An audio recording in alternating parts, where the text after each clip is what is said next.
Thank you all so much for receiving us, welcoming us, making us feel at home in Los Angeles. We are grateful. Thank you. And to Councilmember Monica Rodriguez, thank you for everything, for introducing us here today, for your leadership, for driving 12 hours due east to El Paso, Texas, in the great state that we tried to represent in that last Senate race, and knocking doors for us with other amazing people from this community and this state. Thank you. Cannot thank you enough. To Lacey, to Jesus, to everybody who took the stage to tell their story, and to everyone who made some time for us today, thank you. We are grateful. Les agradezco. Gracias por recibirnos y estar aquí con nosotros en este día, en este momento tan importante para el futuro de California, de Los Ángeles y también de los Estados Unidos, de todas las personas adentro de los Estados Unidos. Esta es una campaña para todos, que quiere servir, todos quieren escuchar, a todos quiere representar, a todos quieren entender, todos, porque todos necesitan ser parte de las soluciones que tenemos aquí en este país.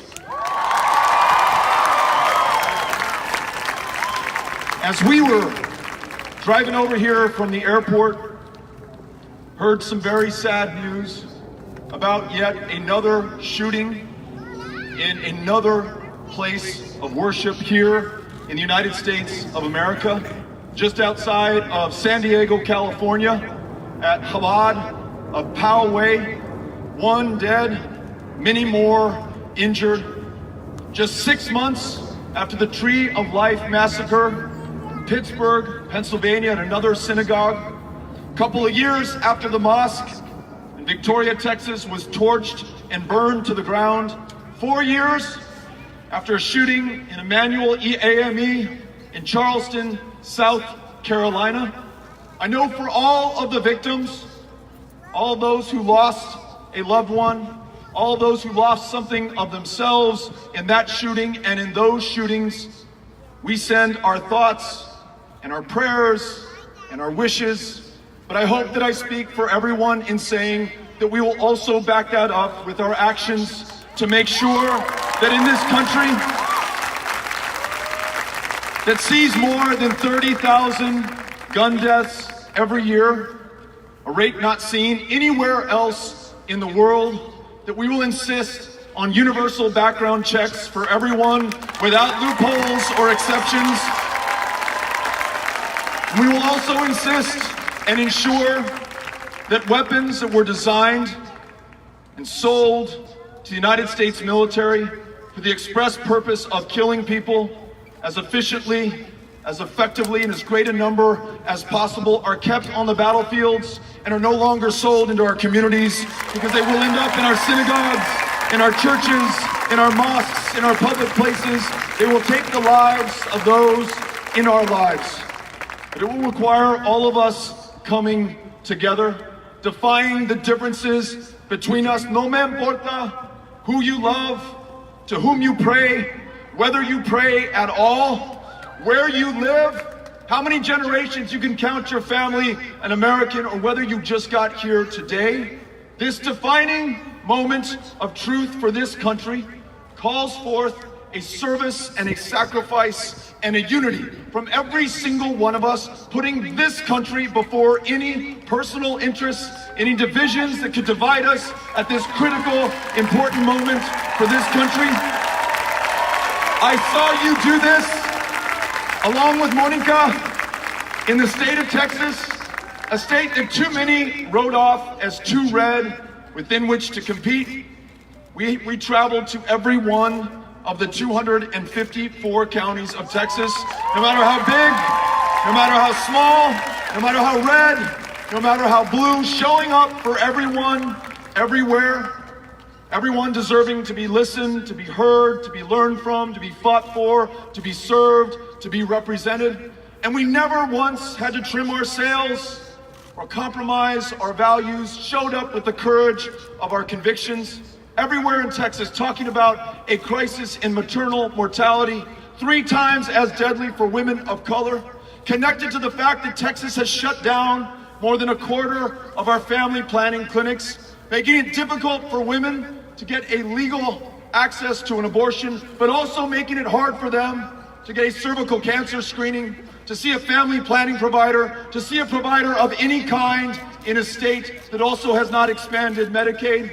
We talked about gun violence and the shootings that we just witnessed here today in California, but that we witnessed in our high schools in Santa Fe, Texas, where kids, defenseless against an active shooter and defenseless against our inaction as a country and our failure to summon the political will, were gunned down where they learned. We talked about that in a proud gun-owning state. We talked about the need to get to universal, guaranteed, high-quality health care for every single American, in every single community, in every single state. We reminded our fellow Texans that in our state, the largest provider of mental health care services today is the county jail system.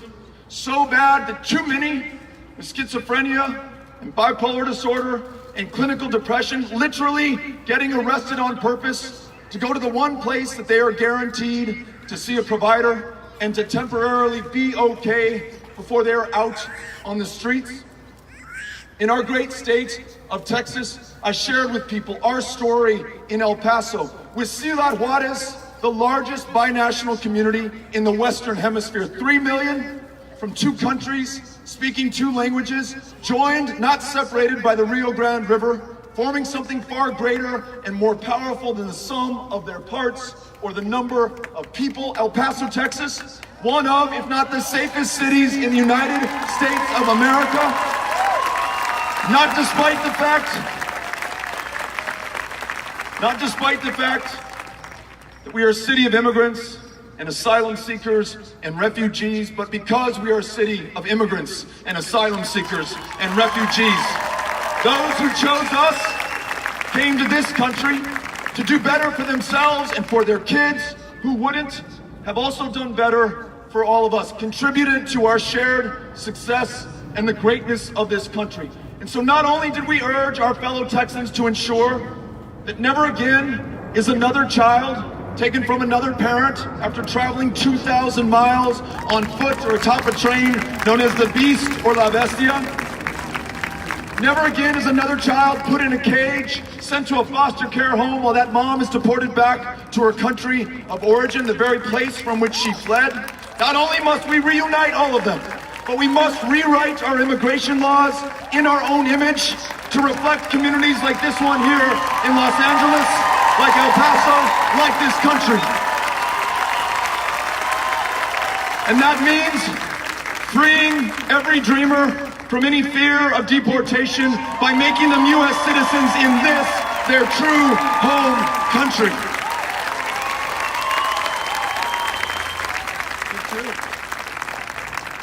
We can share with our fellow Americans, as we did in Texas, that we will not purchase security with a $30 billion, 2,000-mile long, 30-foot high wall that not only will force you to take land and ranches and farms and homes from your fellow Texans and your fellow Californians and your fellow Americans, because that wall will not be built on the true international border. It will be built miles into the interior.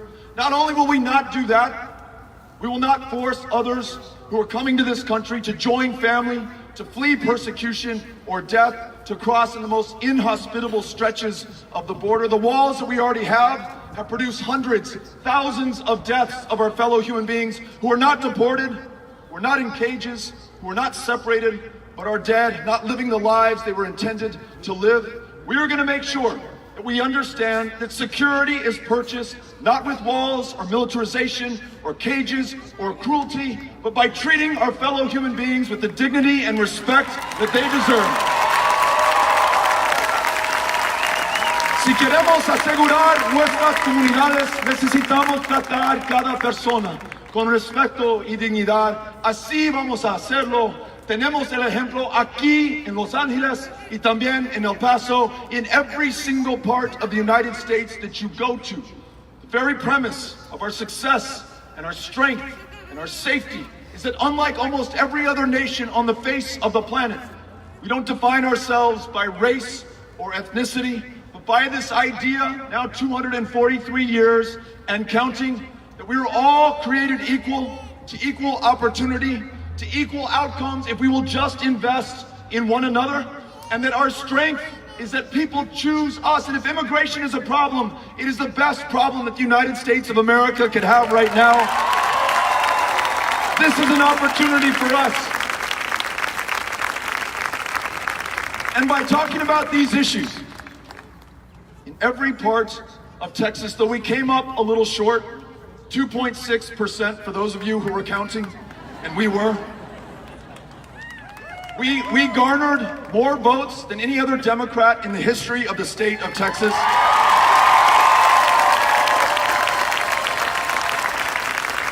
We helped to flip the United States House of Representatives by electing 2 new Democrats into seats held by Republicans. We changed the composition of our state legislature, and in Harris County, home to Houston, Texas, 17 African American women elected to judicial positions of trust and power, literally changing the face of criminal justice in this country's most diverse city. Those of you who helped us in Texas, you made that happen. And by the way, a state that had ranked 50th in voter turnout, not because we love our democracy any less than you do here in California, but because we were drawn that way by our state legislature and our government, who, based on your race or ethnicity, would cast you out of a congressional district, diminishing the power of your vote and the loudness of your voice, ensuring that fewer people would vote. When you compound that with racist voter ID laws that allow you to use your license to carry a firearm, to prove who you are at the ballot box, but do not allow you to use your student ID at the University of Texas at El Paso to prove who you are at the ballot box. That state that had ranked 50th now counts, so do its 38 electoral college votes. Young voter turnout up 500%. And we found common ground. For the first time in 10 years, a Democrat won a majority of the independent votes in Texas. 500,000 of my fellow Texans who voted for Greg Abbott, one of the most reactionary Tea Party Republican governors in the country, also voted for us on a proud progressive agenda, showing that our differences do not have to define us or keep us from the work going forward. Listen, I live on the US-Mexico border. I was born, I was raised there. Amy and I are raising Ulysses and Molly and Henry there right now. We understand something about borders and the beauty within them. But right now, we are as divided as we've ever been as a country, and we have a president who exacerbates those differences. He wants to make us angry, he wants to make us afraid, and he wants to keep us apart. When he describes Klansmen, neo-Nazis, and white supremacists as very fine people, when he conflates the words of a Muslim member of Congress, Representative Ilhan Omar, with the attackers of 9/11, when he describes Mexican immigrants as rapists and criminals, and asylum seekers as animals and an infestation, he is giving a license not just to offend, but to act against one another. Hate crimes in this country up every single one of the last 3 years. We see the violence in our communities. We see the differences between us that almost seem unbridgeable. In other words, we are creating or exacerbating the borders that we have in our communities right now. Las fronteras que tenemos adentro de nuestras comunidades, entre los que tienen cuidado de salud y otros que no pueden ir al doctor, los que tienen ciudadanía y los que viven bajo del miedo de deportación al otro país, y los que pueden sobrevivir en un trabajo y otros que necesitan 2 o 3 trabajos para sobrevivir. There are borders between all of us in this country right now, which we must transcend. We must not be defined by our differences or keep us from the work in front of us. Because beyond the fact that there are tens of millions who cannot get care today in this country. Too many dying of diabetes and the flu, incurable cancers in the wealthiest, the most powerful country on the face of the earth. Millions who live in fear of deportation, including more than 1 million dreamers, and an economy that works too well for too few and not at all for too many. The mother of all challenges is before us now, and that is the fact. The planet Earth has warmed 1 degree Celsius just since 1980, caused not by God or by Mother Nature, but our own emissions, our own excesses, and our own inaction in the face of the facts and the science and the truth. And it will continue to warm, and the floods and the fires and the droughts that consume lives and property in this country around the world will get exponentially worse for our fellow Americans and our fellow human beings.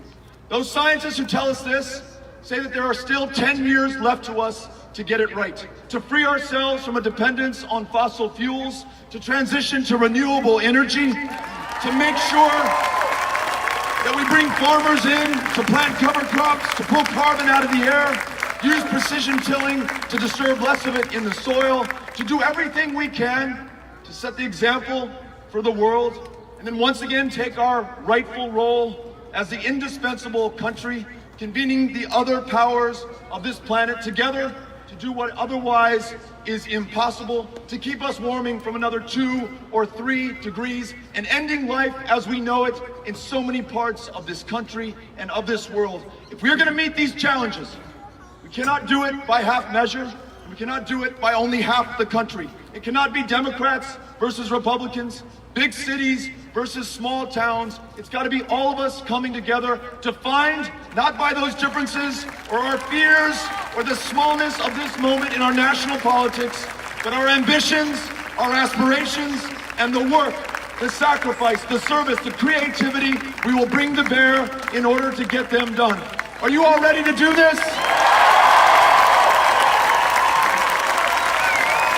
This is our moment of truth, and we cannot be found wanting. That's why I'm running to serve you as the next president of the United States of America, and why I'm grateful for the opportunity to do so. Thank you, Los Angeles, for having us out. Very grateful. Les agradezco y nos vemos la próxima vez. Thank you very much. Thank you all. Appreciate it.